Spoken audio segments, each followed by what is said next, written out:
All right.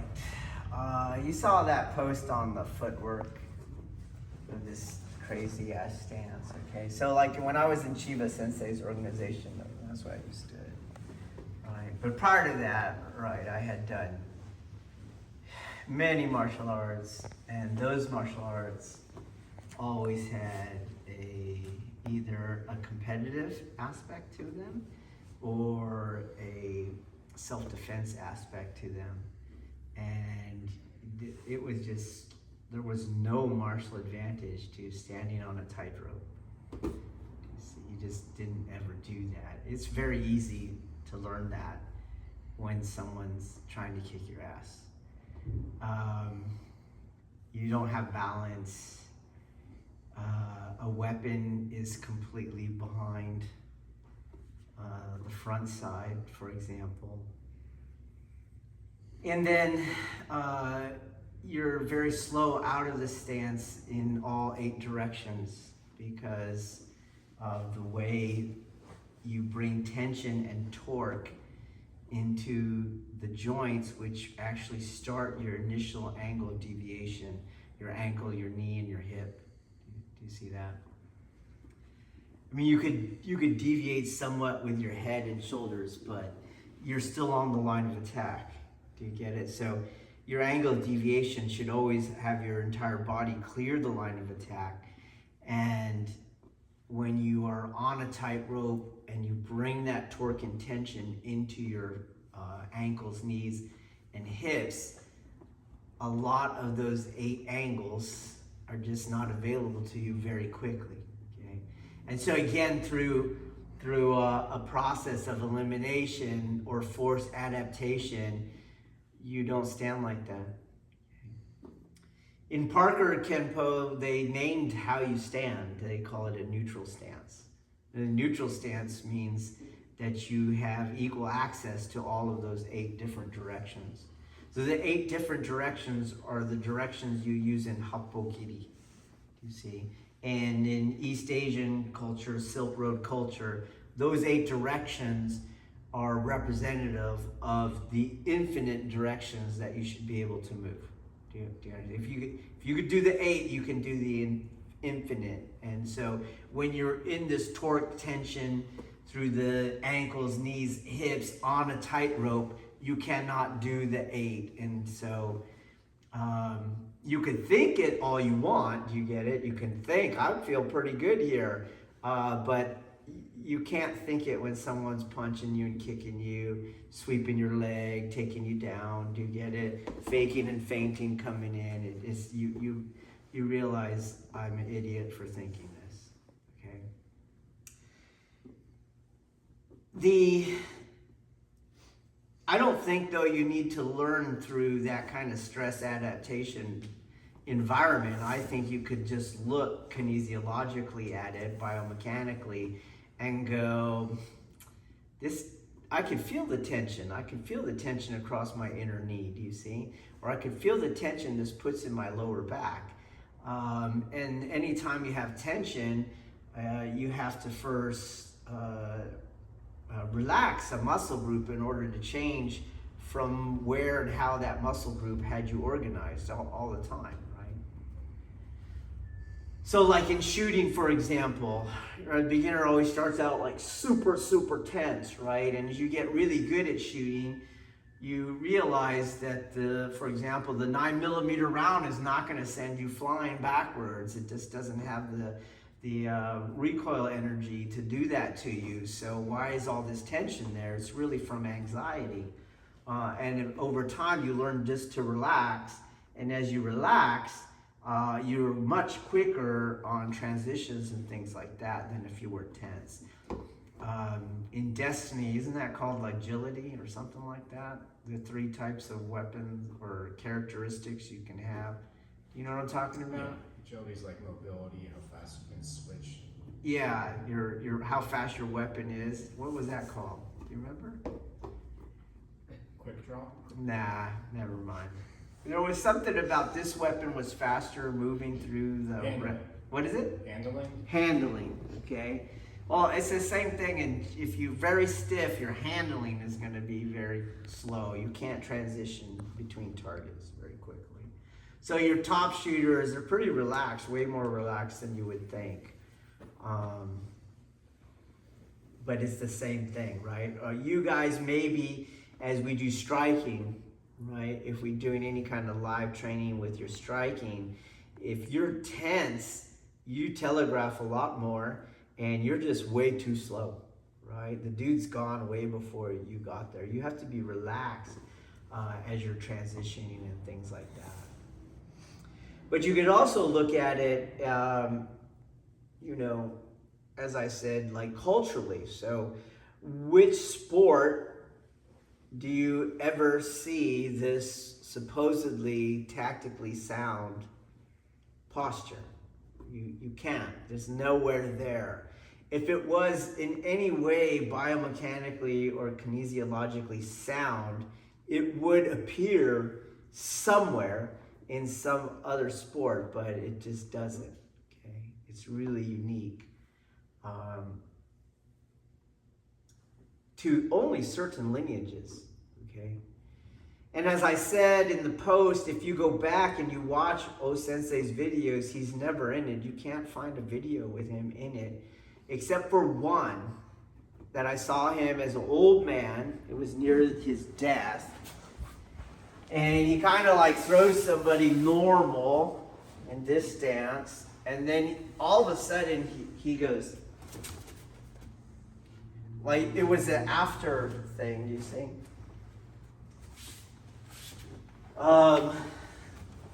The fact that he didn't do the throw like that, the fact that he adopted it after the throw, the little stutter step, he kind of looked around, looked at the camera too, right? That mind is that eye, and the stuttering is a loss of the God mind. You're in a fettered state. You see that? And so you're probably in an intellectual state. To me, that speaks, it wasn't natural to him. He's like, maybe he wanted to adopt it, but it wasn't natural to him because he hadn't actually worked it. Dude, just like when you guys try something new, your eyes go all over the place and you stutter all over the place, right? So I want to talk about, well, then how do you stand and why do you stand the way I'm going to tell you how to stand, okay? And you have to understand a few things from a concentric point of view. And that's what we want to get to right now, okay? So the first thing that I would say, remember when I talk about a concentric episteme, the analogy for someone who doesn't know what concentric means, let alone a concentric episteme, is think of Russian stacking dolls. Okay? Little tiny, same image on the inside, on the inside, on the inside, on the inside. Okay? So you would have, let's say, an outside or an external, and then you have an inside and then or an internal. Got it? And what happens on the outside is concentric with what's happening on the inside. Okay? And so you can't do something on the outside that contradicts what's going on the inside, or everything falls apart. Okay, so first let's talk about what's going on the inside. Okay? So you're going to take the yang aspect. It's difficult for me today to say yang energy, because when I say energy, you think like microwave or cell phone or something. And I imagine those have yang aspects to them. I'm more comfortable with the yang aspect. And if you want to identify it in inertia or momentum or mass or something, like, okay, fine, do you get it? But it would be all of those things, okay? Plus gravity and plus friction of the ground. Do you see that? So your goal internal, that we're going to look at this, and that's all we're looking at right now, okay? is to take the yang aspect and internalize it. So for example, if we have uke, and uke is going to push on you. Are you with me? Okay. So this push that uke is doing, finish this for me. What do we call it? Spinal displacement. Spinal displacement, okay? So spinal displacement is the tactic. But spinal displacement is a yang tactic, okay? All of your Kihon Waza in Aikido assume spinal displacement, which tells you, you guys know, because you know jabs and you know fakes and feints, and you know measuring strikes and all kinds of other tactics that don't involve spinal displacement. Do you get it? And so, you know, if you try to do iriminage or kotagaesh or kokyuho on a jab, it's not going to work. Do you see? There's a lot of Aikido people out there, though, that are trying to do Kihon Waza for a jab. Why? Because they have no other solution to it. All they know is Kihon Waza. Do you see? It's no coincidence that they don't know jab cross or jab uppercut, do you see, or jab hook, because if they did, they would learn real quick, you can't do kotagaesh on a jab. Because the uke would clock them. Do you understand? Okay. But your Kihon Waza assumes spinal displacement. Spinal displacement is a yang aspect. And what you're supposed to do, here's your little body,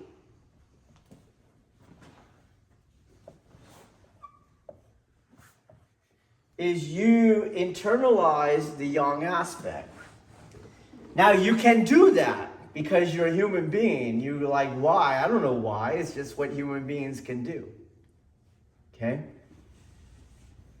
You internalize the yang aspect and then you will vector it down. So it'll go in your body and then you vector it down. Okay? And when it vectors down, it's going to hit the earth, and the earth is going to bounce it up. And those two forces are going to generate your lower tanden. So when you look at Kihon Waza and uke is prescribed to do spinal displacement, you ground vector, do you see? You send that energy down. It'll bounce back up, and now the two of you will have your lower tanden fields generated. And you should feel that, okay? When those two fields are simultaneously generated by this internal process, that is kazushi. Wherever I move as Nage, my tanden, your tanden will move, okay? Even if I want to hold it still, and you now want to move it, you will lose your balance, do you see? So that is the seed of kazushi. All right. What you've done here is you have a yang aspect and then you have a yin aspect, you see? And together those meet your lower tanden field. They make it. They generate it. You do not have a tanden, like most Aikido people think. It's 2 inches below your navel and 2 inches in from your skin. You don't. You don't. It's not an anatomical place. You see? It's manifested only at this time. Do you understand that? So one, I would need the skill in order to manifest it, in order to internalize yang energy. But two, I would have to be wanting to do it at that time. Okay? Otherwise, it goes away. The two energies go away. Okay? All right. What you're supposed to do with this field is spiral rotate it. Okay? So let me clean this up a little bit. Here's your dude.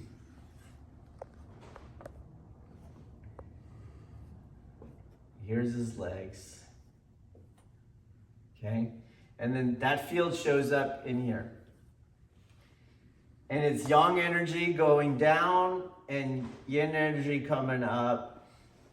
Or really, yang energy transitioning, do you see? Into yin, and yin energy transitioning into yang. Okay? What you're supposed to do is spiral rotate this thing.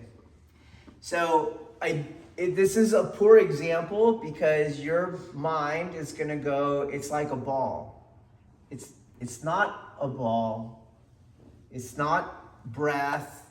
Do you see? Like there's air in here. It's not air in there. That's why your energy's kind of pushing it, because you're going to picture radio waves or something. Do you understand? Do you get it? So, but imagine you had energy going up. Do you see? Like a line. Got it? And what you're going to do is imagine like that point on this tanden field was like right here. Right here. Okay? But it's not a point. Remember, I already told you that. It's a field. But we use this point for reference so you can see what spiral rotation is. Okay? What you're going to do is you can either go left or you can go right. Doesn't matter. Okay? Or you could go down or you could go up initially.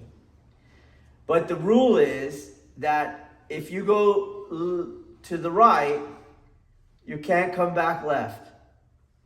Do you get it? So you also have to go all the way around. So what is that hemisphere? How many degrees is that? 180. You have to go 180, okay?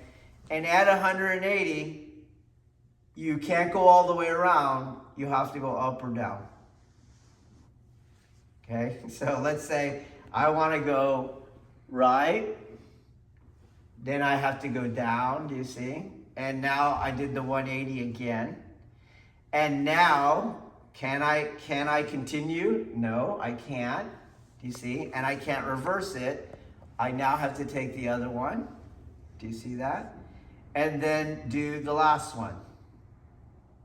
Okay? If you make this a cross, and you give these yin-yang values, what you're doing is spinning it, rotating it, and the cosmology would hold that yin and yang now disappear because they can never become oppositional to each other, and they reconcile each other. Do you understand? And this is, now something else happens. When yin and yang cannot be oppositional to each other, they reconcile each other, and now yin and yang no longer exist. Do you get that? It's an oppositional theory, okay? Now that yin and yang no longer exists, what exists? Tao. Tao exists, okay? So if my tanden is doing a spiral rotation on the inside of my body, I must do a spiral rotation on the outside of my body. Okay? In other words, I cannot move straight across the mat because my tanden would do that. My tanden would do that. I can't do that. I have to do this. Do you get it? Are you with me? Okay. Because if I do that, you're going to have either yin or yang. Get it? Okay. So my outer shape must also spiral rotate. My Kihon Waza must adopt a spiral rotating architecture. Okay? All right. There's something else to note here. And that's what makes the outside concentric to the inside. The inside of the lower tanden is spiral rotating. Outside, my Kihon architecture must spiral rotate. Okay? There's something else here. And this gives us the foot problem, okay? the foot problem. First, when you have your feet like this, you will not be able to turn the front hip into the final either in or down if you're going for the front inward kazushi, or out or up. Okay, you won't be able to do it. But secondarily,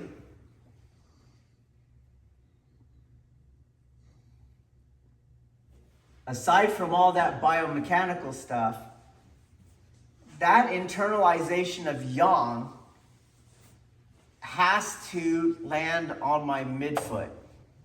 The midfoot is where it bounces back off the ground. Okay, now why? I don't know why. That's where it is. Okay, you can't cry about the nature of the universe. It just did. Why is the sun coming up tomorrow? You're gonna tell me how, you can't tell me why. Do you get that? Okay.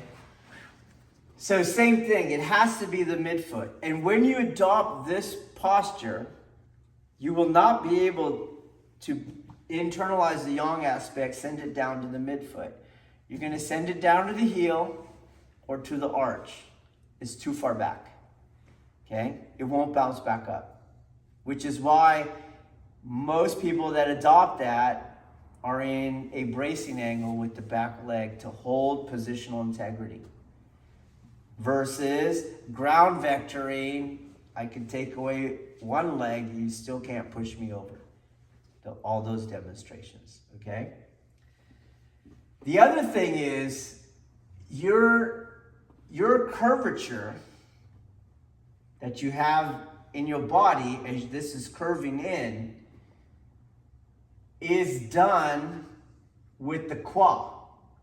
So the qua, remember, for simplicity's sake, it's your pelvis. So you have your torso here. Are you with me? Okay. And this would be like your belt line or something, your pubic line. And the qua is in the pelvic region, okay?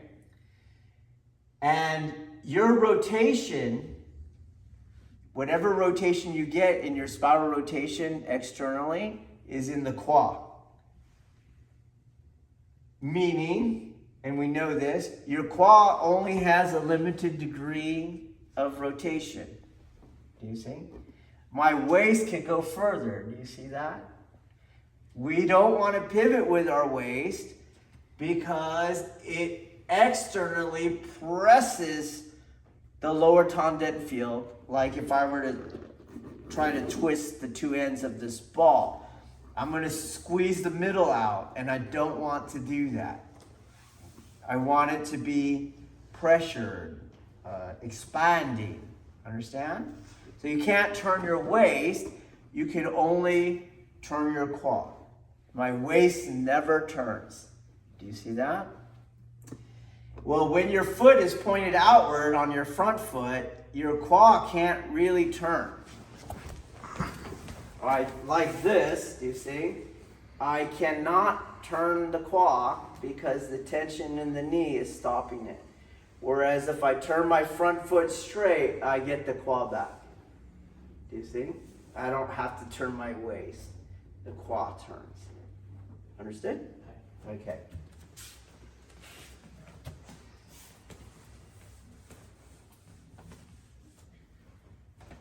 So let's say what I said so far between the concentric nature of what's happening inside and what's happening outside. I just discussed only the energetic. Whoa.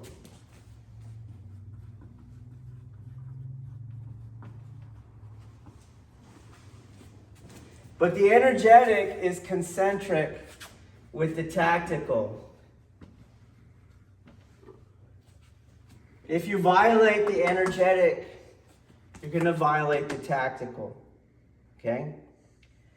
When you get a spiraling, rotating lower tendon field and you use it in a spiral rotating Kihonwaza architecture, for example, and most of your throws take, and most of your pins take someone's balance, right? okay? What this spiral rotation does is, and let's go over the nature again for balance, okay? So let's just say you have this plane here, right? And the center of gravity would be here, and the line of gravity would fall perpendicular to the earth. Got it? So here's the earth, okay? The base of support would be the parts that touch the earth and the area in between. Understood? As long as the line of gravity is inside of the base of support, the person will have balance. If I lean this thing, so let's say I take this plane and I start to tilt it up, do you see? And make it tilt over, the line of gravity would be over here and it would start to fall, okay? What a spiral rotating architecture does tactically is it makes it impossible for the attacker or the uke to reposition their base of support back under their line of gravity once I start moving it outside of the base of support, okay? Now, when you're fighting someone, they're always going to try to regain their balance, and when they try to regain their balance, they will always do that by moving their base of support back under the line of gravity that you are manipulating. Do you get it? What your spiral rotating architectures will do is that it will take the line of gravity in one direction and the base of support in the other direction, make it impossible for an adversary to regain their balance. Okay? That's what we're going to look at now. All right. So if we're doing kokyu ho, okay?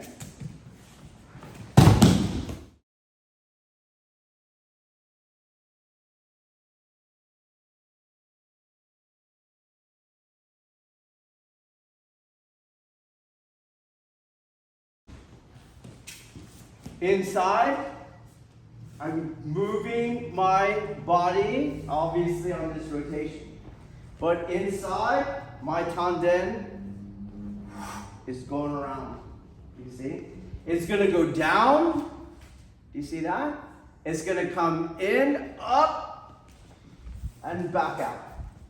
Got it? So maybe look here. Don't look at him. And you'll see that I'm spinning things.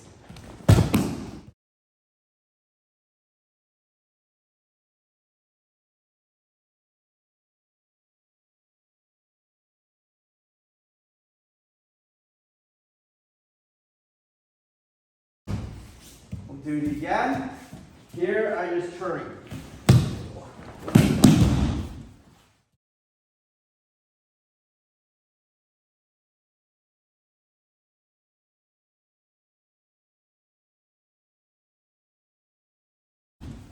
Okay? Got it? Now if you watch my movement, we're going to go around, up, and back. It is a spiral rotation as well. Okay? If you look, and we go back to that cross, where I send his base of support one direction, and his line of gravity another direction, this is what I tell you, you use an X pattern, okay? So my irimi is not going in the direction that he's going because my arm is on a different part of the spiral, okay? My irimi goes this way. So there's one vector that way, and the other one is going that way. Okay? All on the spiral. Watch me change it. This is very common. here, and I push back. Do you see? Do you get it? Leave your feet where they are. Leave your feet there. It worked. Why? Because he left his feet there. And then eventually, the line of gravity gets outside the base of support. That's what every choreographed new kid does. You get it? But nothing was stopping him from going backwards. So as you start to lose your balance, push your base of support back under your line of gravity.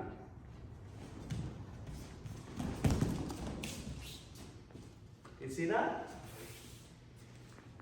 Try it again.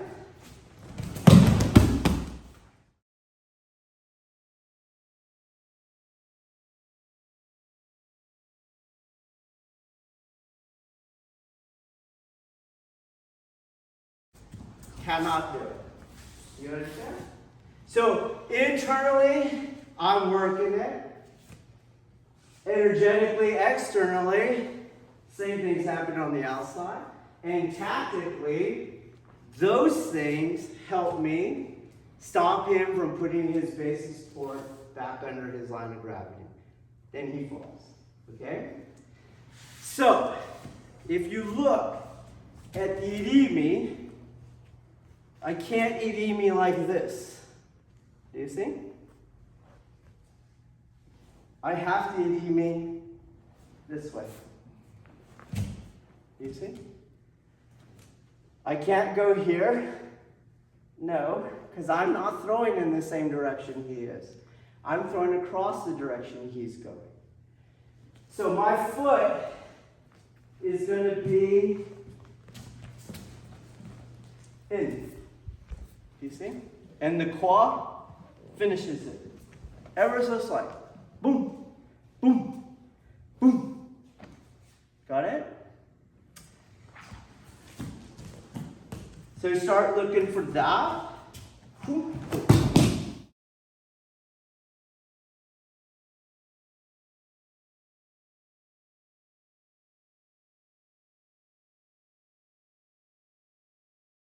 You see?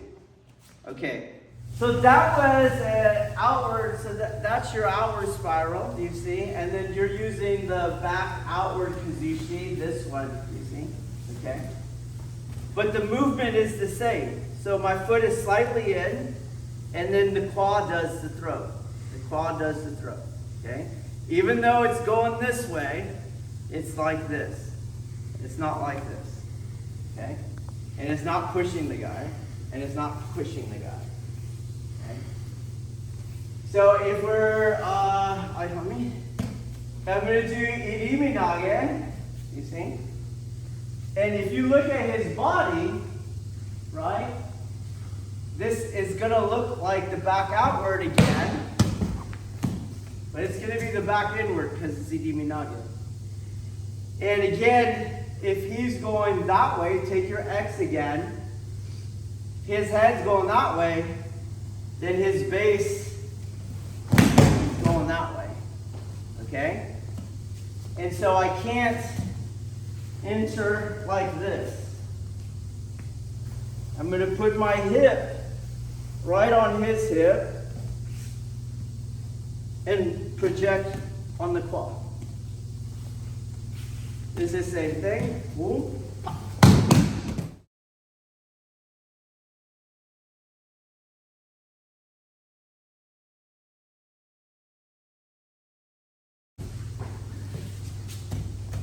Step, boom.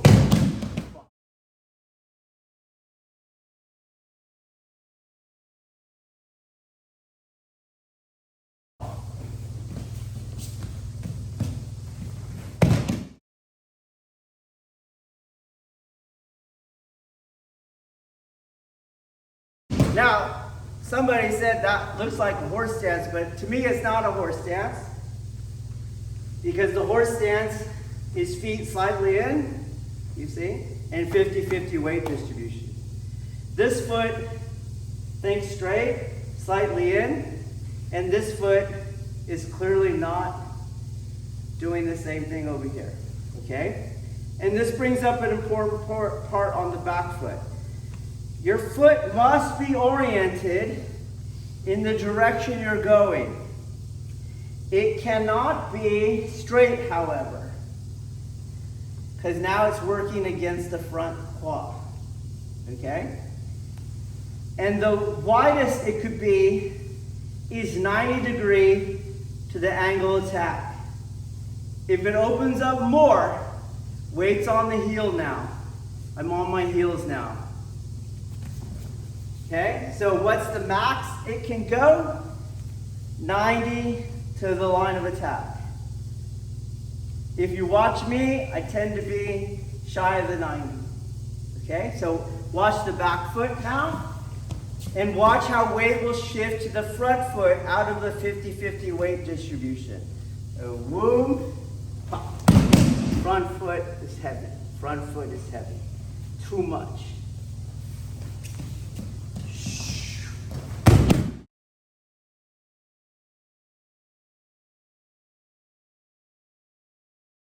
Okay, try it. Same thing. Tanden rotates. Rotates down, in, up and down again. Boom, boom. Same thing.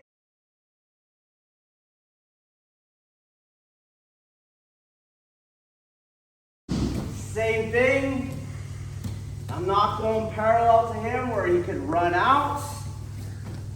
I'm not hitting him so hard that he leaves his feet still and he does his fall. Boom! That's not what I'm doing. Rotate. Boom. Pop.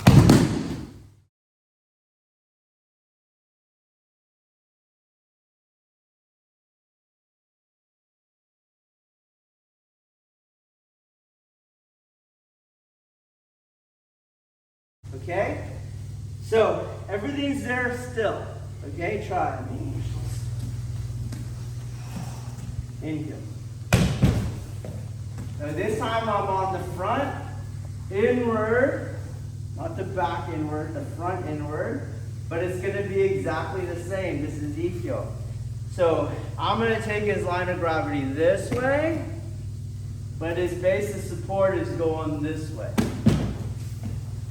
Same thing if I do the way people do Ikkyo, leave your feet there.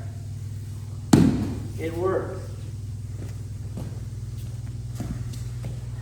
Run your feet forward, it's not going to work. You have to cut his stance off, which is designed in the technique. Cut his stance off.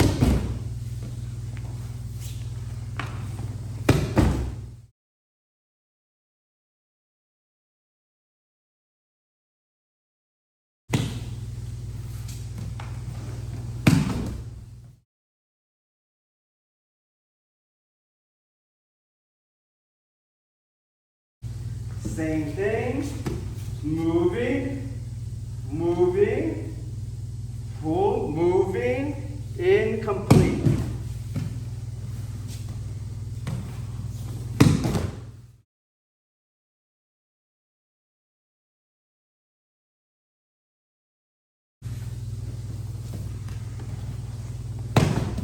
All right, let's try it. Hey, this is for you, Deshi, here. I don't have to push this down to lower his elbow. He's falling. The elbow's going to lower. I just stay up with it, okay? So I'm not pushing his elbow. I'm just staying up with it. You attack the base. Base, boom, I stay up with it. Not here. Attack the base, triangle step, boom, stay up with it.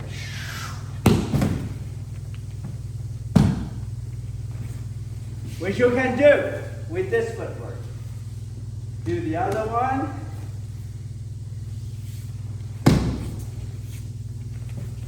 Again, if he wants to resist, Never gonna get that. Okay? You need the spiral. Try it.